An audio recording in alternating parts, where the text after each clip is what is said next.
அனைவருக்கும் வணக்கம். வீட்டில் முருங்கை மரம் வைக்கலாமா என்று என்னுடைய மனைவியார் கேட்டாங்க.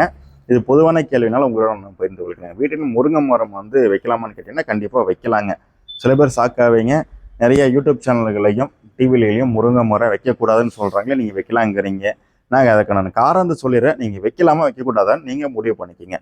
முருங்கை மரம் என்பது ரொம்ப ஸ்ட்ராங்கான மரம் கிடையாதுங்க. அது வலுவிழந்து காணப்படும். நீங்கள் ஒரு முருங்காய் பொறிச்சாலும் ஒரு முருங்கைத்தலை பொறிச்சாலும் அந்த தலை பிடிச்சி நீங்கள் ஒரு ஸ்ட்ராங்காக இழுத்துட்டிங்கன்னா, கொஞ்சம் லைட்டாக இழுத்தீங்கன்னா அந்த கப்பு அந்த கிளைகள் உடைந்து விடும். ஆகவே அந்த வலுவிழந்து காணப்படுவதாலும் தவிர்க்க வேண்டும் நம்ம சொல்கிறோம், நானும் சொல்லுவேன். அது மட்டும் இல்லாமல் இந்த மழை காலத்தில் இந்த கம்பளி பூச்சின்னு வரும்.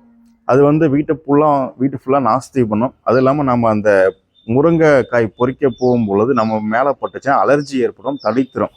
அதனால தான் நம்ம முருங்கை மரம் வேண்டாம்னு சொல்கிறோம். தெற்கு மேற்கும் அதிகம் காலை இருந்துச்சுன்னா தாராளமாக வைத்துக்கொள்ளலாம். நன்றி, வணக்கம்.